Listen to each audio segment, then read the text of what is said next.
Terima kasih Anda masih bersama kami dalam Sumatera Selatan hari ini. Kini kita ikuti informasi selanjutnya dalam segmen Pilkada.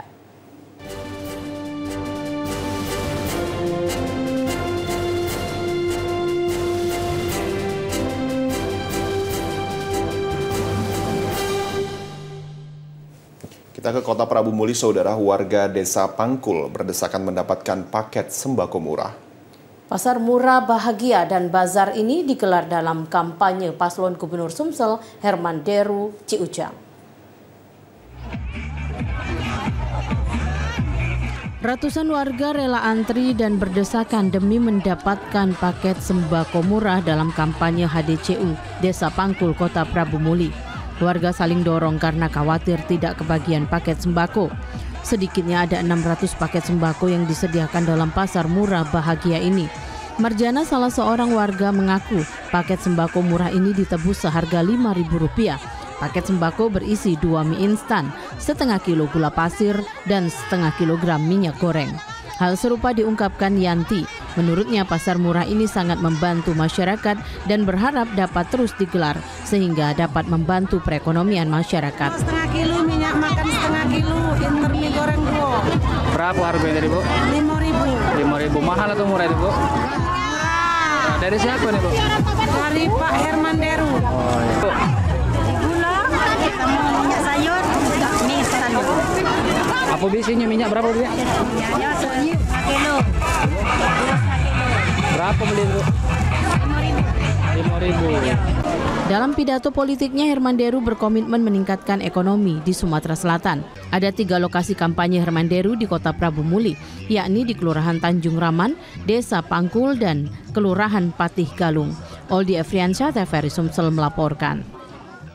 Sementara itu, paslon Gubernur Sumsel Edi Santana Putra melakukan kampanye dialogis ke Desa Celika, Kecamatan Kayu Agung, Ogan Komering Ilir.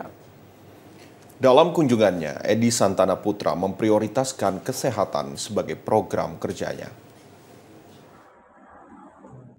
Edi Santana Putra, calon Gubernur Sumatera Selatan, nomor urut 2, mantan Wali Kota Palembang dan mantan anggota DPR RI, melakukan kampanye dialogis di Desa Celika, Kecamatan Kayu Agung, Kabupaten Ogan Komering Ilir. Edi Santana Putra duduk dan berdialog bersama warga setempat yang didominasi kaum ibu. Edi Santana menerima curhatan para ibu soal pendidikan dan kesehatan karena mereka merupakan warga miskin yang merasakan ketidakadilan, terutama saat anggota keluarganya sakit dan tidak dilayani dengan baik oleh tim medis di rumah sakit meskipun sudah menggunakan kartu BPJS. Mendengar keluhan warga ini, Edi Santana Putra menegaskan dirinya berkomitmen mengatasi persoalan kesehatan, terutama bagi kaum miskin yang tinggal di kota dan di desa. Saya akan siapkan rumah sakit gratis. Kemudian sekolah harus gratis. Tadi ada keluhan, ada anaknya mau operasi mata bolak-balik, susah pakai BPJS, jadi sulit kok. Jadi ini nanti saya bawa anak itu terdaftar, kita urus. Nah, walaupun saya belum gubernur, saya urus dengan baik. Dalam rangkaian kampanye dialogisnya, kali ini Edi Santana Putra akan mendatangi 4 titik kampanye di wilayah Kabupaten Oki. Yudi Gromiko, Tim Liputan TVRI Sumsel melaporkan. Sementara itu, saudara, relawan pendukung pasangan calon gubernur dan wakil gubernur Mawardi Yahya dan Anita Nuringhati mengadakan doa bersama.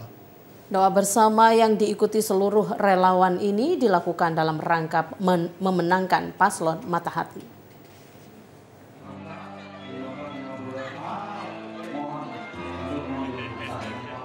Relawan dari paslon Matahati melaksanakan doa bersama di posko kemenangan dalam wilayah Kecamatan Kemuning, Kota Palembang. Panglima Matahati, Syahrial Usman, mengingatkan seluruh relawan yang hadir untuk mengajak keluarganya memilih Mawardi Yahya dan RA Anita Nuringhati pada 27 November 2024 saat pemilu berlangsung. Sementara itu, Syaiful sebagai relawan berinisiatif menggelar doa bersama bertajuk Matahati Berdoa. Kegiatan ini akan dilaksanakan secara rutin setiap malam Jumat di beberapa masjid Kota Palembang. Seluruh relawan diharapkan mendoakan kemenangan paslon Matahati untuk menjadi gubernur dan wakil gubernur Sumsel 2025-2030. Tolong sampaikan kepada masyarakat, yakinlah bahwa kita insya Allah akan nantinya masyarakat kita, saya kira, tidak bodoh lagi.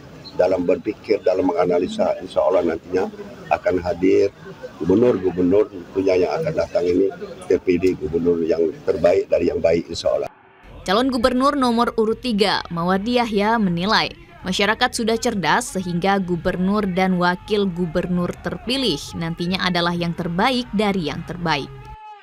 Ini program kita, mata hati berdoa. Kita tidak tempat ibadah, tidak tempat-tempat yang dilarang untuk berkampanye, tapi tempat-tempat yang kami pendukung atau relawan. Jadi program ini akan kami lakukan mulai malam Jumat depan, itu setiap malam Jumat akan ada beberapa titik yang nanti kami ajukan ke Panglima, dan tadi kami sampaikan bahwa beberapa titik relawan mereka tinggal, baik seberang sini maupun seberang ulu, akan kita adakan atau kita jadwalkan untuk mata hati berdoa. Mawardi Yahya menyampaikan apa yang dilakukan relawan, memberikan semangat untuk mencapai kemenangan di tanggal 27 November 2024 nantinya. Boni, Tim Liputan TVRI Sumsel melaporkan.